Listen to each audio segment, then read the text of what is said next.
At 4:17 a.m. on a dead silent night, the psychotic HOA president Bethany Crow kicked down my front door in her designer pajamas, screaming, "I have master key authority! Your filthy mutts woke the entire neighborhood! You're done military times acting like you're above the rules, soldier boy!" She waved a fake key like she owned my house. What she completely forgot? My two 90 Lelby German Shepherds, retired military canines, were on night guard duty. Crash. Both dogs exploded toward her in full protection mode. She shrieked, stumbled backward, and dropped her master key in terror. This entitled Karen had harassed me for months over nothing, while her own landscaping crew blasts leaf blowers at 6 a.m. every Sunday. But here's the best part. I'd been secretly recording everything. That night, she handed me the final proof I needed to dismantle her little HOA empire for good. This revenge went absolutely nuclear. Would you press charges if a Karen broke into your home and insulted your service? Let me back up and tell you how this nightmare started. My name's Ezra Thornton, 52, retired military police turned freelance security consultant. After 23 years keeping terrorists in line overseas, I figured dealing with suburban Karens would be a complete joke. Biggest miscalculation of my entire life. 6 months ago, my wife Carmen, she's a trauma nurse at the VA hospital, and I moved to Willowbrook Estates with our twin daughters, Maya and Sophia, both 16 and absolutely obsessed with our two German Shepherds.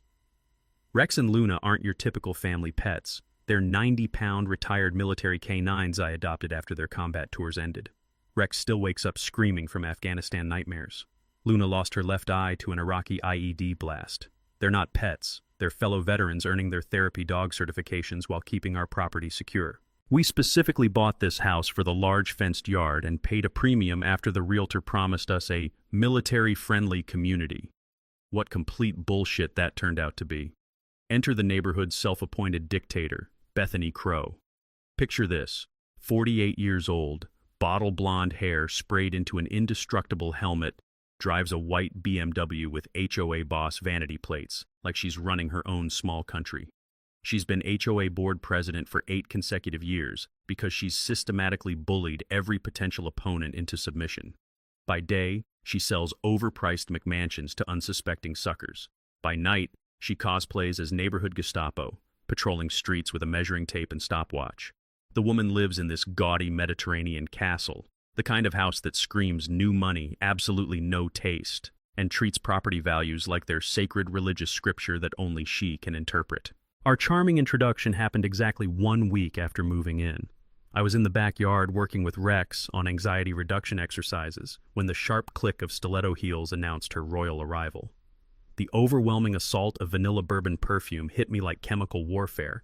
Imagine if Bath and Body Works had exploded inside a strip mall during a candle convention. "Are you aware your animals are violating multiple noise ordinances?" she announced without even pretending at basic pleasantries. "It's 7 p.m. on a Tuesday evening. Decent families are trying to eat dinner in peace, not listen to your pets." I glanced around, genuinely confused. Rex was lying peacefully in the grass. Luna was literally asleep under the oak tree. The loudest sound in the entire neighborhood was Johnson's gas-powered hedge trimmer roaring 2 blocks away. "Ma'am, I'm not sure what you're referring to. I've been monitoring your property for 3 days straight," she interrupted, consulting this ridiculous little pink notebook like she was conducting actual surveillance operations. "Excessive barking, unauthorized structures, and frankly, this whole military aesthetic is seriously bringing down our neighborhood's tone." There it was, not even attempting subtlety anymore. "These are certified service animals," I explained calmly, drawing on muscle memory from diffusing genuinely dangerous situations overseas. "I have all the proper documentation if you'd like." "Documentation?" She actually laughed, this nasty tinkling sound like expensive crystal shattering on concrete. "Oh, honey, I've been protecting our community's investment value since before you learned how to march in proper formation. Your little emotional support theater might work in government housing projects, but we maintain actual standards here." The violation notice she thrust into my hand felt like someone had photocopied it on a cocktail napkin. Cheap paper, smudged ink, obviously homemade on her personal printer. $200 for unauthorized pet structures. specifically targeting the professional therapy equipment Rex and Luna needed for their PTSD recovery work. You have 30 days to remove all unauthorized modifications and relocate any oversized animals, she declared, already clicking back toward her spotless BMW. Appeals require a $50 processing fee plus 30-day waiting period. Might I suggest researching local rental properties? They tend to be more flexible about temporary residents. That condescending smile as she drove away, like she'd just explained basic arithmetic to a particularly slow toddler. Here's what this suburban tyrant didn't realize. She'd just declared war on someone who'd spent 2 decades studying enemy psychology, building airtight legal cases, and executing precision takedowns of actual threats. The beautiful part? She was about to hand me all the rope I needed. The next morning, Carmen found me in the kitchen at 5 a.m., surrounded by legal documents and a pot of coffee strong enough to wake the Taliban. The bitter smell of dark roast mixed with her stress-baking banana bread. Whenever my wife starts turning flour into emotional therapy at dawn, I know we're in deep shit. Please tell me you're not planning to go full John Wick over some HOA psycho, she said, grabbing her scrubs for another 12-hour shift, saving actual heroes at the VA. Just doing homework, babe. Sun Tzu said know your enemy, though I'm pretty sure he never dealt with suburban Karens. What kept me awake all night? Bethany's violation notices were complete amateur hour. No case numbers, no official letterhead, formatting that screamed Microsoft Word 2003. This woman was literally cosplaying as authority with a dying printer and delusions of absolute power. Her first real escalation hit exactly 72 hours later like a tactical missile aimed at our family. Carmen burst through our front door, face redder than a fire engine after a 5-alarm blaze. That psychotic bitch filed noise complaints with the city. 3 separate departments. Animal control, noise violations, even tried to get Child Protective Services involved because our dangerous animals are apparently traumatizing neighborhood kids. She slammed official papers onto our kitchen table with enough force to rattle the salt shaker. Reading Bethany's sworn statements made my vision tunnel with pure rage. Continuous aggressive barking from 10 p.m. to 6 a.m., multiple families sleep-deprived and afraid, children too scared to play outside. Owners refuse cooperation despite repeated community warnings. Complete fiction worthy of a goddamn Pulitzer Prize in creative writing. But the real gut punch? She'd convinced Mrs. Patterson, the Hendersons, and 3 other families, people who'd literally never spoken to us, to co-sign these manufactured lies. Maya came home that afternoon in tears because kids at school were saying we were the scary military family with attack dogs. That's when this got personal. Nobody fucks with my daughters. While pulling security footage to document our defense, I struck absolute gold. My cameras had recorded Bethany's entire door-to-door propaganda campaign, and the audio was crystal clear. Apparently, lying bitches don't check for surveillance equipment. I'm just trying to protect our babies. Her voice came through the speakers as I watched her manipulate Mrs. Patterson like a master puppeteer. These military types suffer from PTSD, makes them unpredictable, sometimes violent. Those aren't family pets, they're trained killing machines. The husband has that 1,000-yard stare. I've seen the type. My coffee mug cracked in my grip. 23 years defending freedom, and some suburban terrorist was painting me as a neighborhood threat to justify her personal vendetta against anyone who'd actually served their country. But the manipulation was even more sophisticated. She'd been conducting daily surveillance operations, positioning herself strategically at 6 a.m. and 6 p.m. with her iPhone, hoping to record any sound she could twist into evidence. The woman had turned neighbor harassment into a full-time military operation, except she was fighting on the wrong fucking side. Time for precision counter-strike warfare. My first move was installing a security system that would make Pentagon brass jealous. 8 4K cameras with military-grade night vision, timestamp audio recording, motion sensors, and cloud backup to 3 different servers across 2 states. Every conversation, every approach, every psychotic episode would be documented with the kind of thoroughness that wins court cases and destroys reputations. During my MP training, we learned that overwhelming documentation beats witness testimony every single time, especially when your witnesses are lying through their Botoxed faces. Next, I launched a full intelligence operation into Bethany's history. Public records revealed her systematic pattern. She'd successfully driven out 3 previous military families using identical tactics. The Martinez family fled after 8 months of harassment. The Johnsons divorced under the stress and sold their house at a loss. Our home's previous owners, a Navy veteran and his wife, lasted 6 months before escaping to a different state. This wasn't random Karen behavior. This was calculated demographic cleansing designed to maintain her perfect white-bread suburban paradise. While researching HOA bylaws and city ordinances, I discovered something absolutely beautiful. Bethany had been operating without legitimate legal authority for years. Real HOA enforcement requires properly voted bylaws, documented meeting minutes, and established appeals processes, none of which existed in Willowbrook Estates. The diesel fumes from my security equipment delivery truck mixed with the sweet smell of impending victory as I realized this woman had been running a complete fraud operation. But our neighborhood Napoleon wasn't finished. Her next escalation was pure psychological warfare. She organized an exclusive community safety meeting at her McMansion, carefully inviting every family except ours to discuss problem residents and investment protection. Carmen's nursing colleague, who lived 2 streets over, texted her the real agenda.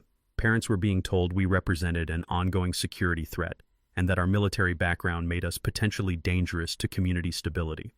Masterful isolation tactics eliminate community support before we could build defensive alliances. That evening, Carmen found me grinning at my laptop like I'd just discovered buried treasure. "What's got you looking so satisfied, honey?" "Just delivered Princess Bethany a cease and desist letter. Certified mail, legal letterhead, the full scorched earth treatment." Bethany's response to my cease and desist letter was swift, predictable, and absolutely fucking unhinged. 72 hours later, an emergency HOA board meeting notice appeared on every door except ours, scheduled for 2 p.m. Wednesday, when any normal person with a job couldn't attend. The agenda read like a declaration of war: motion to amend community pet guidelines, prohibiting animals over 40 pounds due to ongoing safety concerns. She'd packed the meeting with her personal army of retired busybodies and wine-drunk housewives who had nothing better to do than police their neighbors' breakfast choices. The location? Her own gaudy living room, because apparently legitimate governance happens between someone's Persian rug and their fake Tuscan wine bar. Carmen took a personal day to infiltrate enemy territory, armed with a notebook and the kind of controlled fury that makes trauma nurses absolute legends. She returned home looking like she'd witnessed a crime against humanity. "That psychotic bitch showed up with a PowerPoint presentation," Carmen announced, collapsing into our kitchen chair with the weight of pure exhaustion. "A goddamn 30-slide PowerPoint titled Restoring Community Safety Standards. She had graphs, Ezra, pie charts about neighborhood threat assessments. The presentation included obviously doctored photos claiming to show property damage caused by our dogs, scratches on fence posts that could have been made by anything with claws, including Bethany's own manicured talons, mysterious holes in common area grass that looked suspiciously like sprinkler system repairs, even a blurry photo of what she claimed was Rex exhibiting aggressive posture near the mailboxes, which was actually him taking a shit behind a bush. But here's where our suburban dictator made her beautiful, fatal mistake. While Carmen was documenting violations of meeting procedure, no proper notice, no quorum verification, no recorded minutes, she spotted something gorgeous in Bethany's financial presentation. The numbers were complete bullshit. Community maintenance funds showing expenditures for administrative consulting and emergency landscaping repairs that seemed inflated beyond belief. Vendor names like Willowbrook Enhancement Solutions and Community Safety Specialists, companies that sounded suspiciously like something you'd create on a napkin during Wine Wednesday. Carmen's background includes forensic accounting for medical insurance fraud, so she recognizes financial fuckery from across a crowded room. While Bethany was ranting about irresponsible pet owners destroying property values, Carmen discreetly photographed every financial document with her phone like she was conducting covert intelligence gathering. That evening, we spread the evidence across our dining room table like military strategists planning D-Day. The rich aroma of Carmen's stress-induced espresso filled the house as we analyzed every suspicious line item. What we discovered was absolutely spectacular. Bethany had been embezzling HOA funds for years. Emergency repairs paid to shell companies that existed only in her imagination. Professional consultation fees for services never performed. Community beautification projects with zero visible improvements and receipts that looked like they'd been generated in Microsoft Paint. The woman had been running her personal bank account disguised as community management. During my MP training, we learned that financial crimes always leave paper trails, and Bethany had been painting a masterpiece of fraud for anyone smart enough to look. My counterattack was precision-engineered devastation. I filed a formal complaint with the state HOA Oversight Board, complete with financial documentation and a timeline of systematic harassment. The complaint process required Bethany to produce official meeting minutes, board certification documents, and audited financial records for the past 3 years. Paperwork I was betting she couldn't manufacture fast enough. Meanwhile, I mobilized other victims of her reign of terror.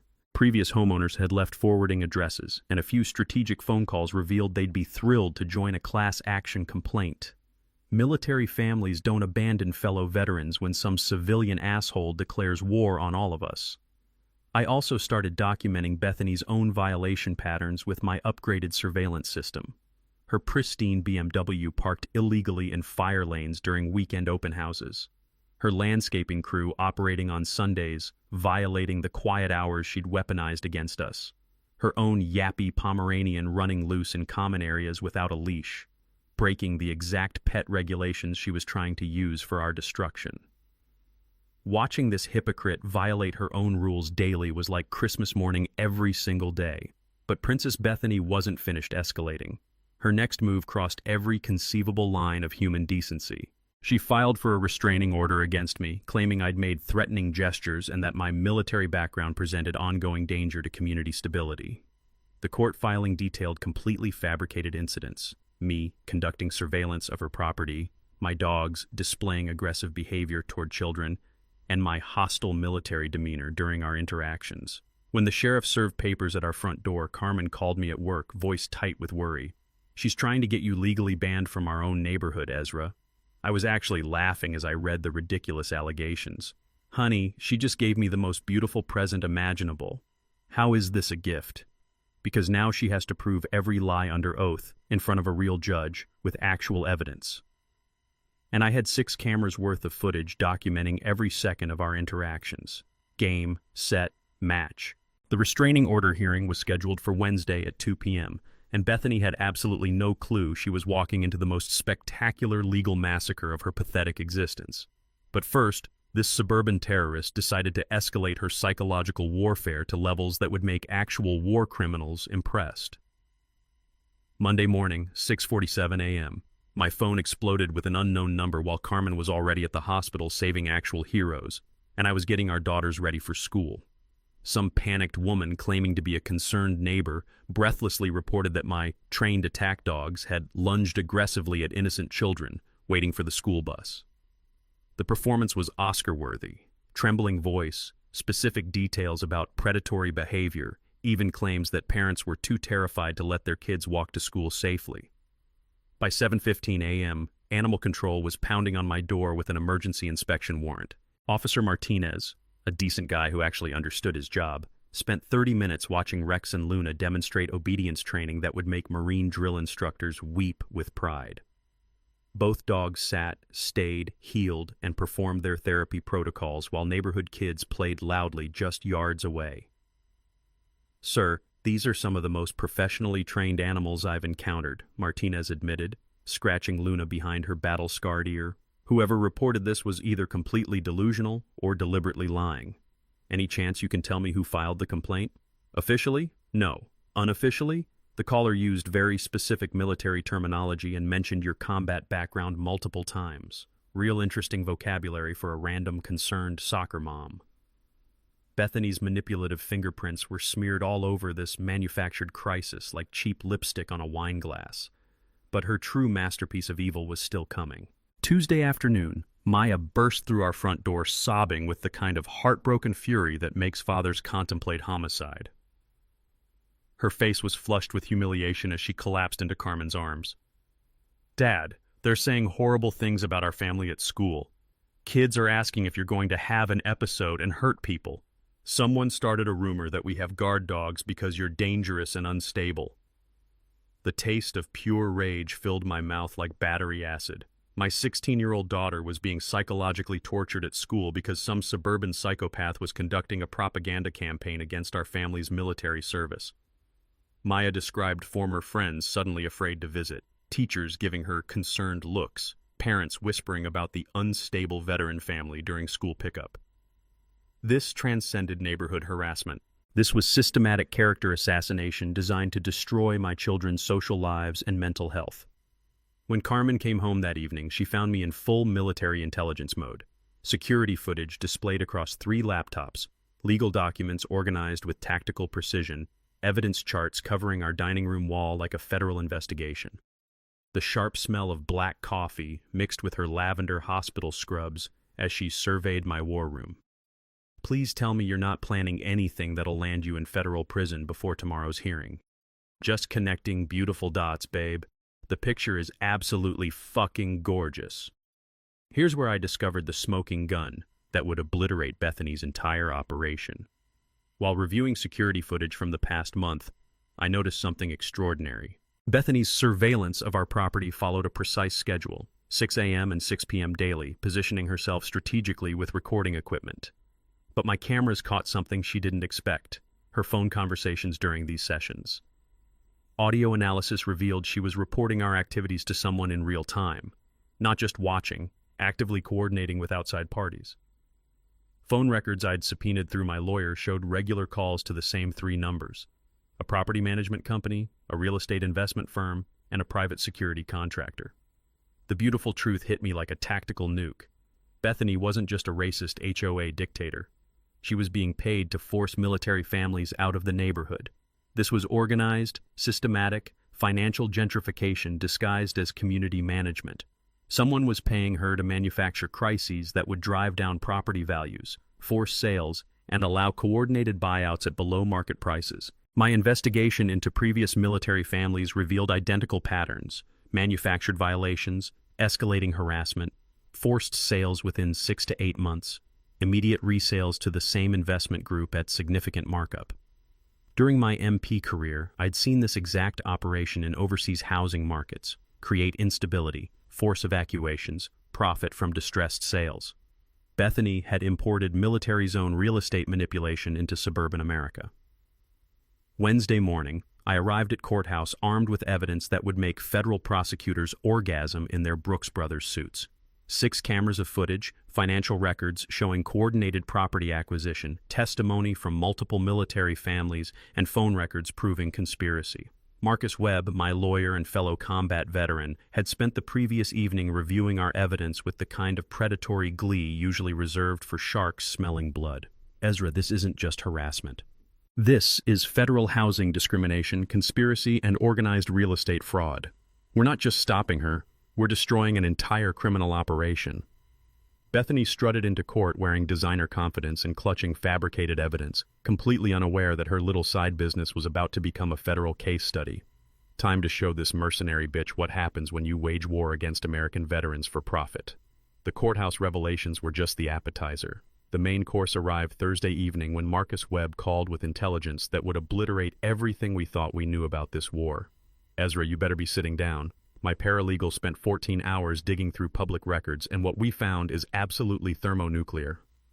I was in my home office, still savoring Wednesday's restraining order hearing where Bethany's fabricated evidence had disintegrated faster than toilet paper in a hurricane. The judge hadn't just dismissed her bogus claims. He'd ordered a full criminal investigation into her harassment campaign and seemed personally offended that someone had wasted his court's time with such obvious lies. Lay it on me, Marcus. Bethany Crow was never legally elected HOA president. Her entire election 3 years ago was fraudulent. Insufficient quorum, no proper voting procedures, basically a backyard barbecue where 3 wine-drunk housewives declared her supreme leader of suburbia. My coffee mug hit the desk with a ceramic crack that echoed through the room like a gunshot. You're telling me she's been cosplaying as legitimate authority for 3 years? Every fine, every violation, every rule change, completely unenforceable legal theater. She has zero actual power beyond what intimidated homeowners gave her. The rich aroma of Carmen's pot roast drifted upstairs, mixing with the intoxicating smell of approaching justice. But Marcus wasn't finished dropping bombs. Here's the nuclear warhead, Ezra. The HOA management contract expired 18 months ago and was never renewed. The actual property management company abandoned ship because residents stopped paying dues after discovering financial irregularities. All those HOA fees people have been paying? Direct deposit into Queen Bethany's personal checking account. My brain struggled to process the criminal magnitude. How much theft are we talking about? Conservative estimate? $47,000 in stolen community funds. But your real estate conspiracy theory was pure genius. She's been working with Pinnacle Property Investments to systematically tank property values through manufactured neighborhood drama, then facilitate panic sales to her criminal partners at 30% below market rate. The scope was breathtaking. This woman hadn't just been terrorizing military families out of bigotry. She'd been orchestrating sophisticated real estate fraud disguised as civic responsibility. Please tell me it gets more beautiful. Oh, it becomes absolutely orgasmic. Pinnacle Property has acquired 6 Willowbrook homes over 2 years, all from harassed military families. Average purchase, 30% below value. Average resale 6 months later, 20% above market rate. They've been running a military family targeting gentrification scam worth over $2 million in artificial profit. But the most delicious revelation was yet to come. Bethany's personal empire is collapsing spectacularly, Marcus continued with predatory glee. Real estate business hemorrhaging money, over $60,000 in defaulted business loans, state license under ethics review for previous fraud allegations. She's been using stolen HOA funds to make her mortgage payments and prevent foreclosure on that ridiculous McMansion.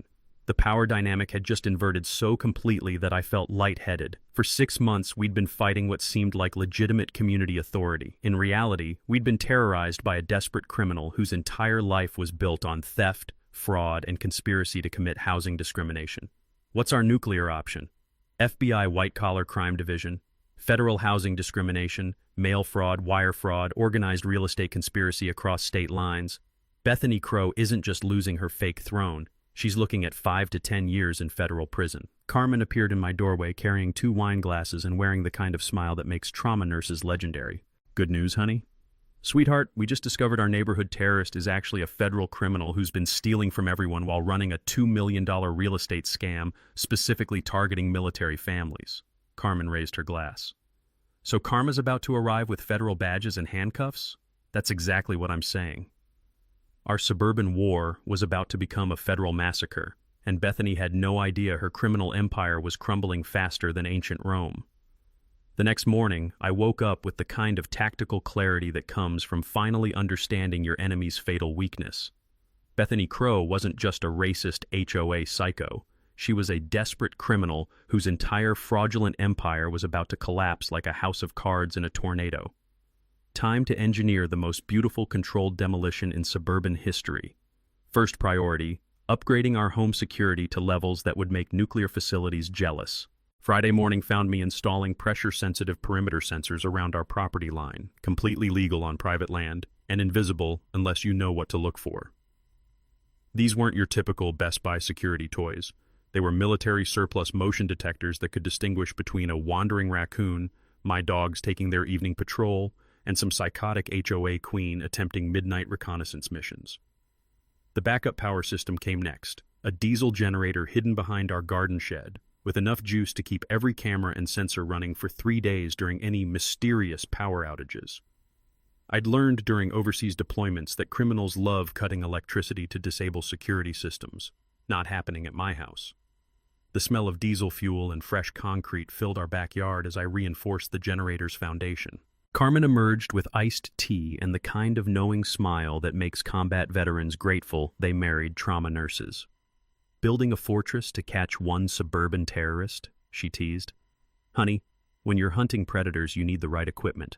Besides, after this is over, we'll have the safest house in 3 counties. Marcus Webb arrived Saturday afternoon with a briefcase full of legal ammunition and the predatory satisfaction of a defense attorney who'd switched sides to hunt white-collar criminals. We transformed our dining room into a military command center, evidence organized with tactical precision. Federal housing discrimination cases require mathematical proof, Marcus explained, spreading documentation like battle plans. Systematic targeting plus financial conspiracy equals federal felony charges. Here's what most people don't understand about building legal cases.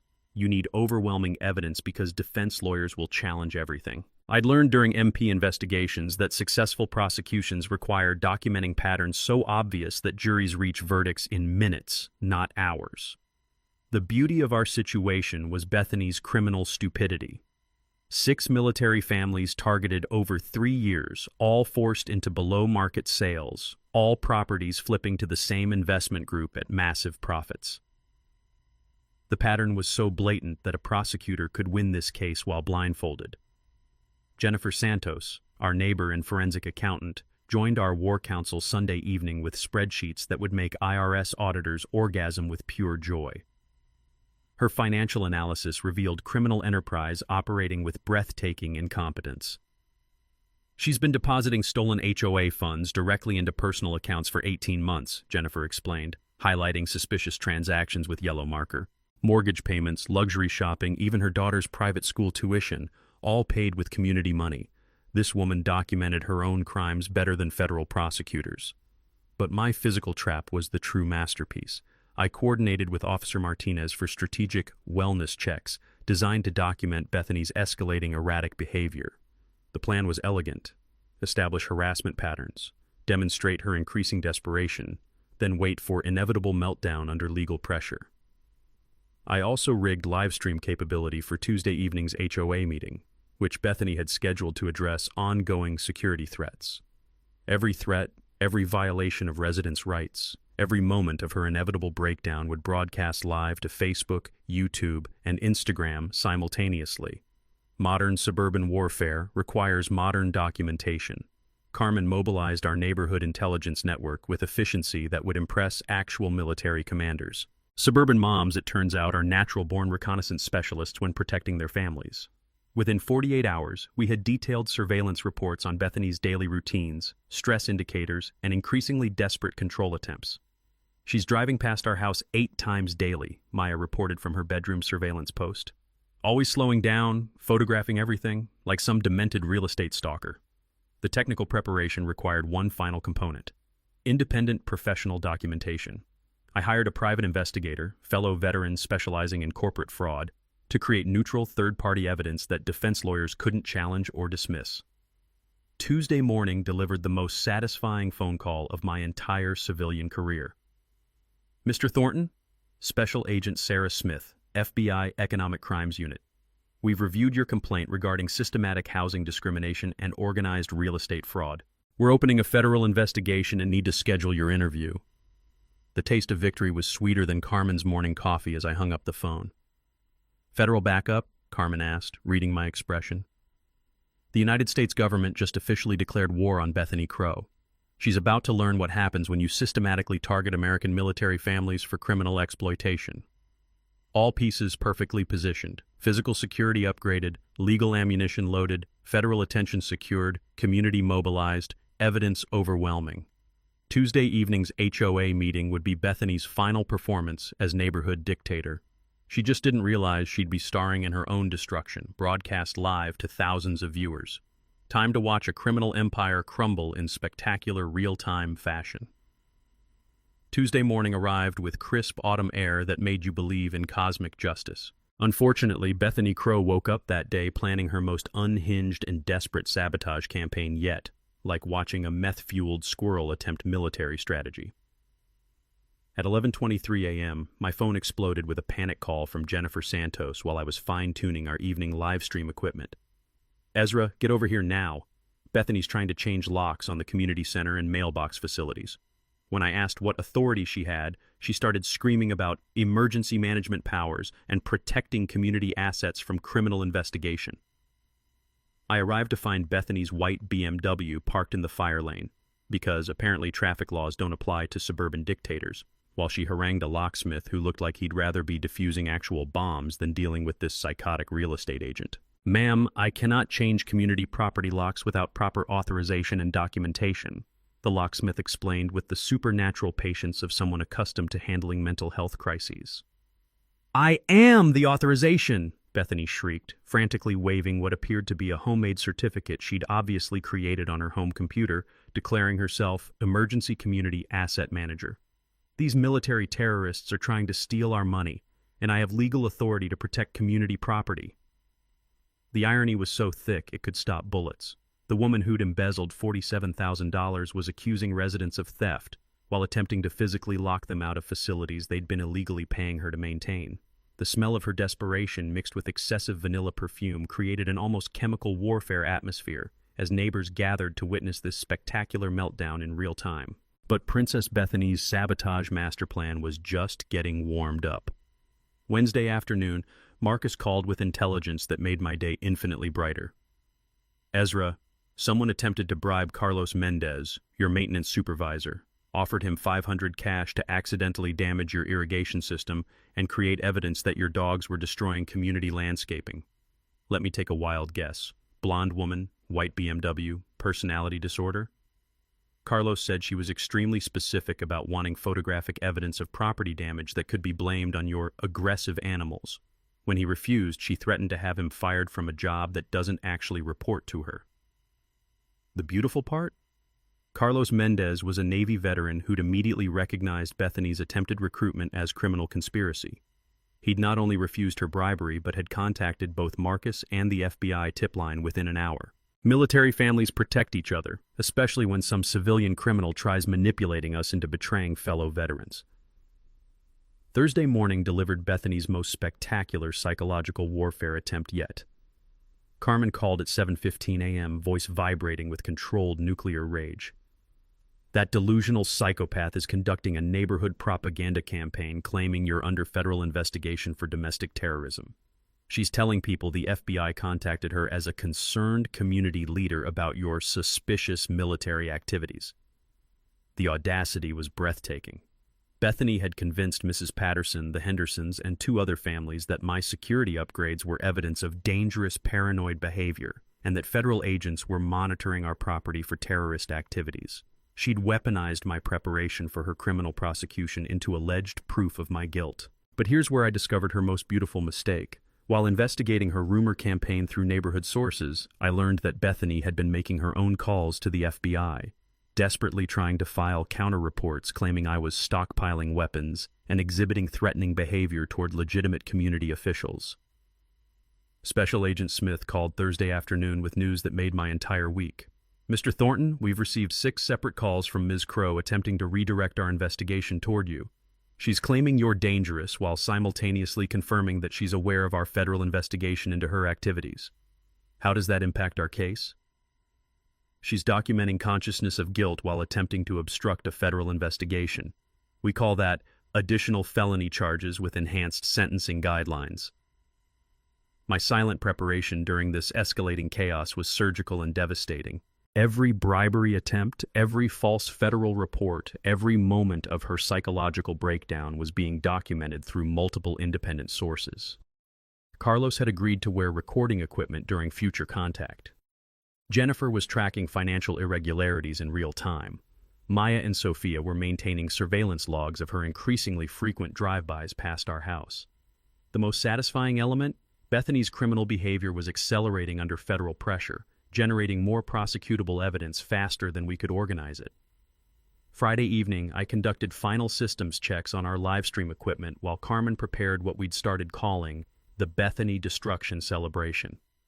The community center's Wi-Fi couldn't handle professional broadcasting, so I'd arranged portable internet with enough bandwidth to simultaneously stream high-definition coverage to Facebook, YouTube, Instagram, and TikTok.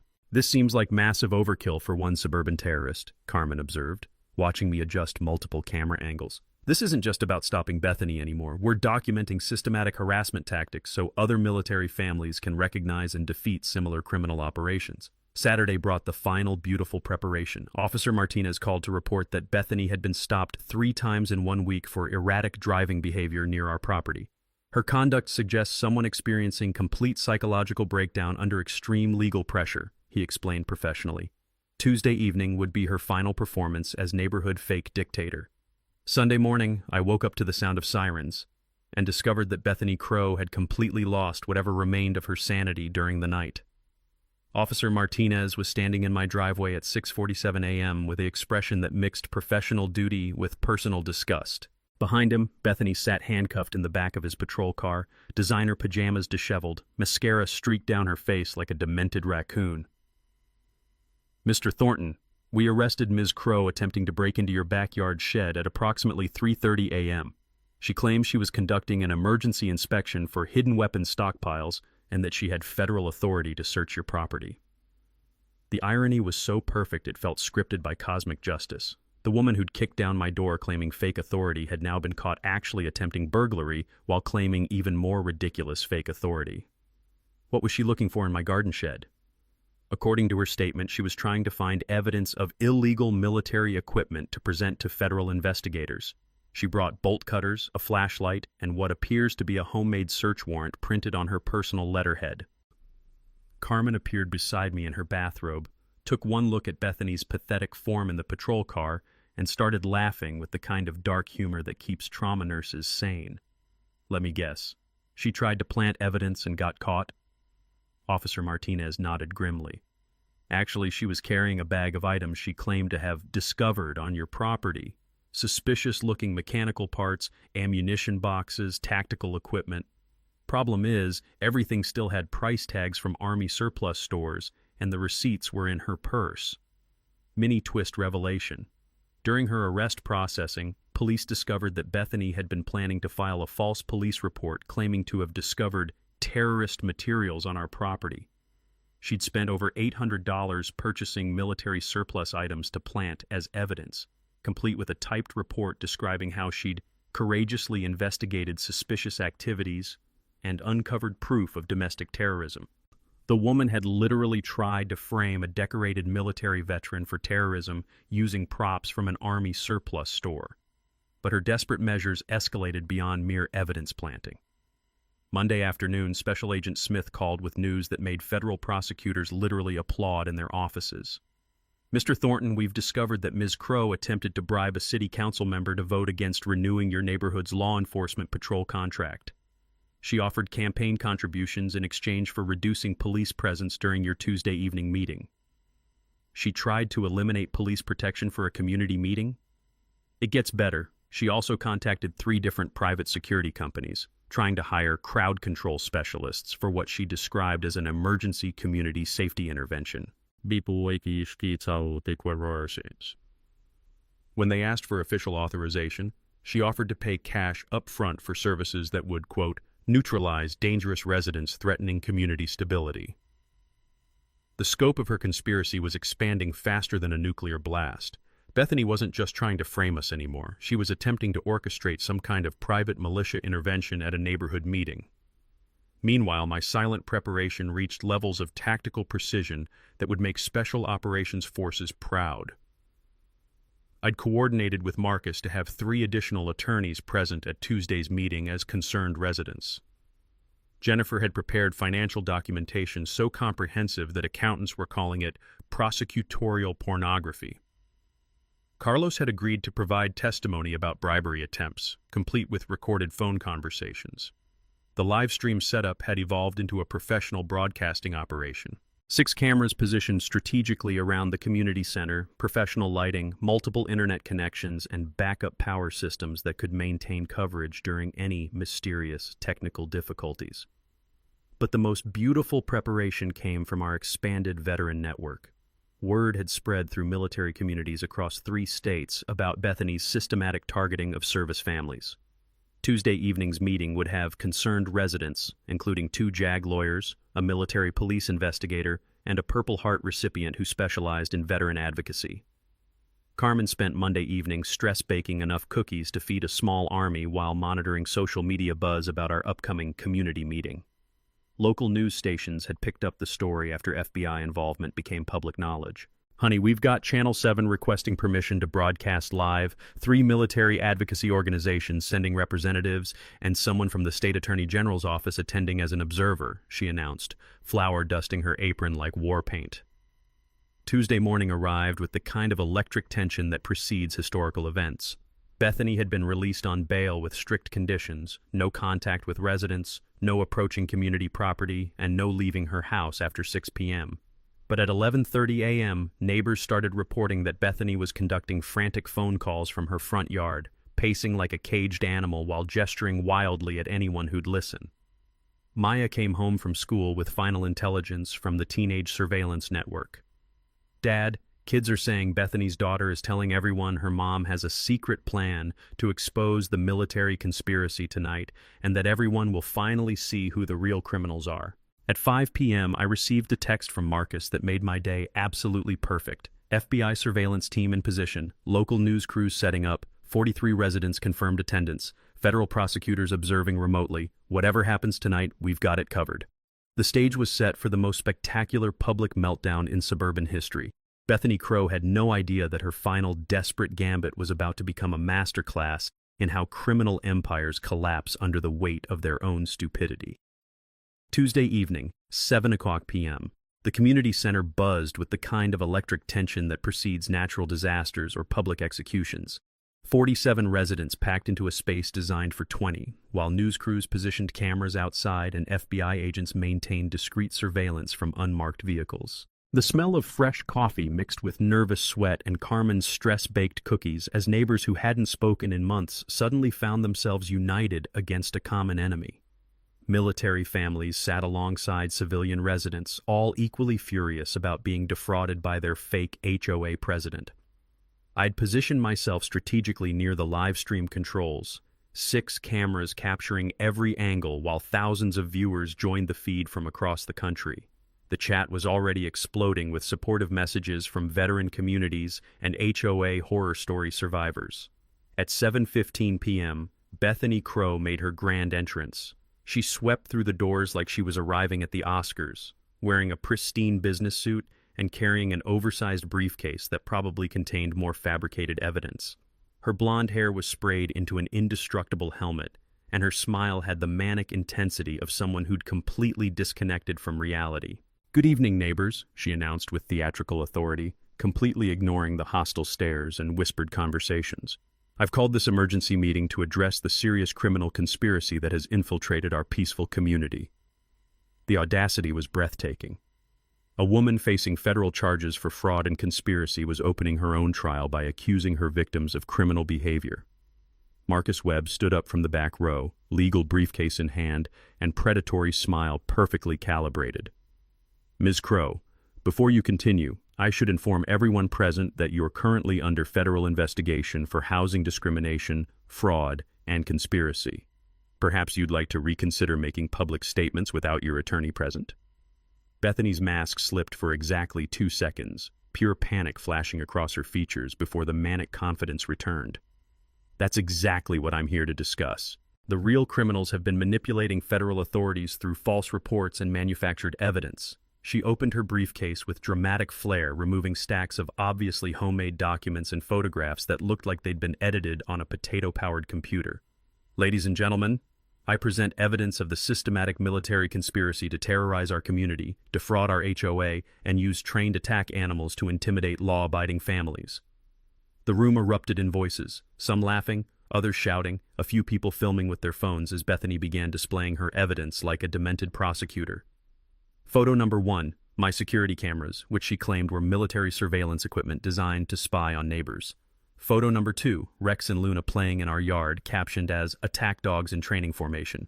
Photo number 3, my garden shed, labeled as "Suspected Weapons Storage Facility." Jennifer Santos stood up, forensic accounting credentials in hand. "Ms. Crow, would you like to explain to everyone how you've stolen $47,000 from community funds while accusing others of fraud?" "Lies!" Bethany shrieked, her composure finally cracking like cheap veneer. "These people have been planning this attack for months. They've corrupted federal agents, bribed community officials, and used their military connections to destroy an innocent woman who was only trying to protect property values." The room fell dead silent as everyone processed the spectacular delusion unfolding before their eyes. That's when Special Agent Smith made her entrance. She walked through the doors with the calm authority of someone who'd arrested actual terrorists and wasn't impressed by suburban drama. Her FBI credentials gleamed under the community center's fluorescent lights as she approached Bethany with professional precision. "Ms. Crow, I'm Special Agent Smith, Federal Bureau of Investigation. We've been monitoring this meeting as part of our ongoing investigation into your activities." Bethany's face went through a rainbow of emotions: confusion, panic, rage, and finally, complete psychological breakdown. "You're all working together," she screamed, pointing wildly around the room. The military, the FBI, the neighbors, it's all a conspiracy to destroy me because I discovered their criminal operation. Agent Smith's voice cut through the hysteria with surgical precision. Ms. Crow, you're under arrest for federal housing discrimination, mail fraud, wire fraud, conspiracy to commit real estate fraud, and attempted obstruction of a federal investigation.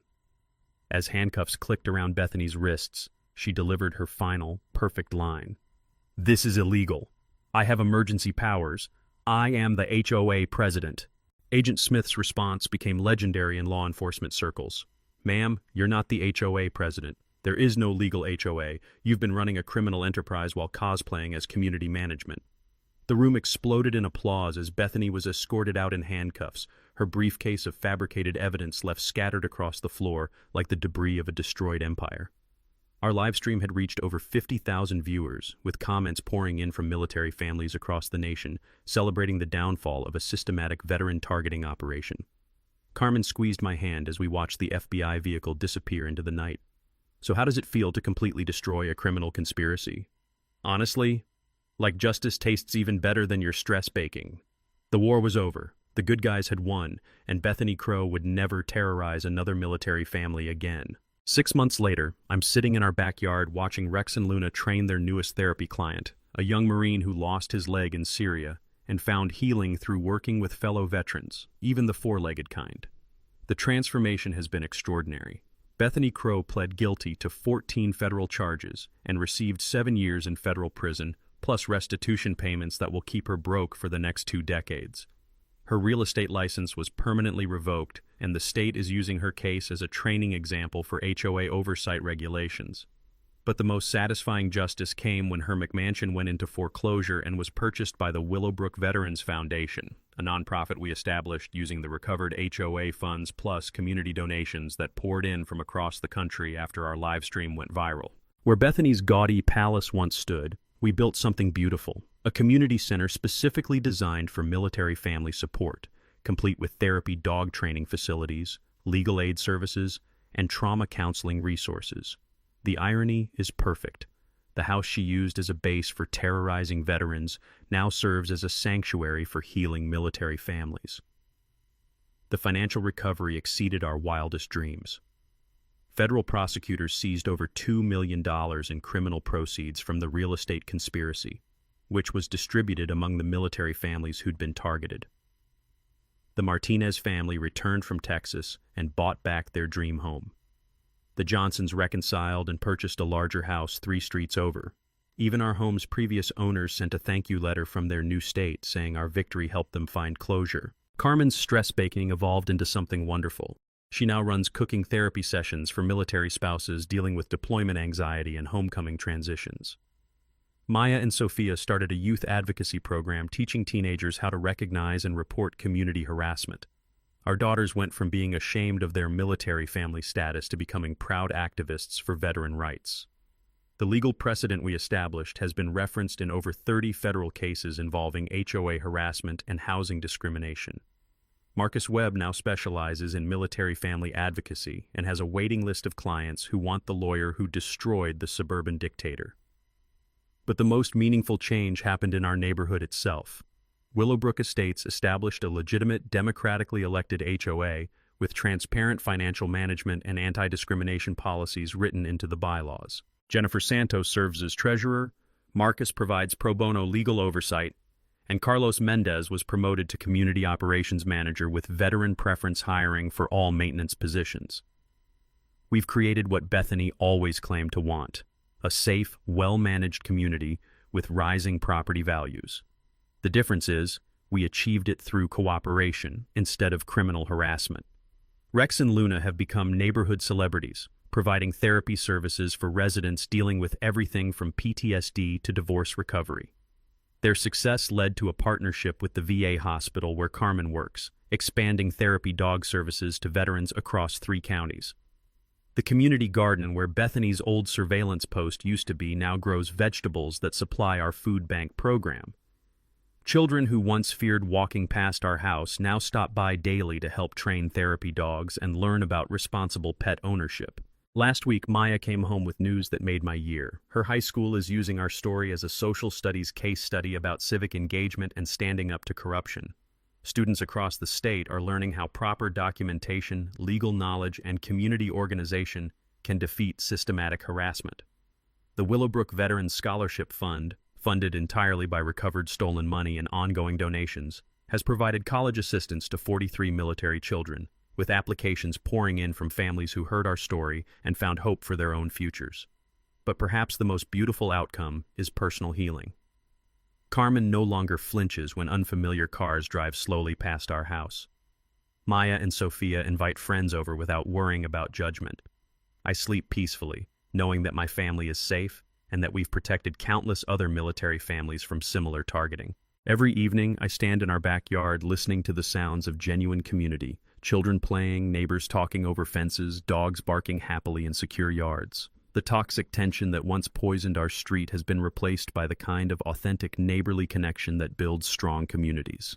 Thanks for hanging out with us on HOA Stories, where the HOA Karens meet their match. If this story had you cheering or cringing, go ahead and like the video, drop a comment with your reaction, and hit subscribe so you're ready for the next wild HOA tale.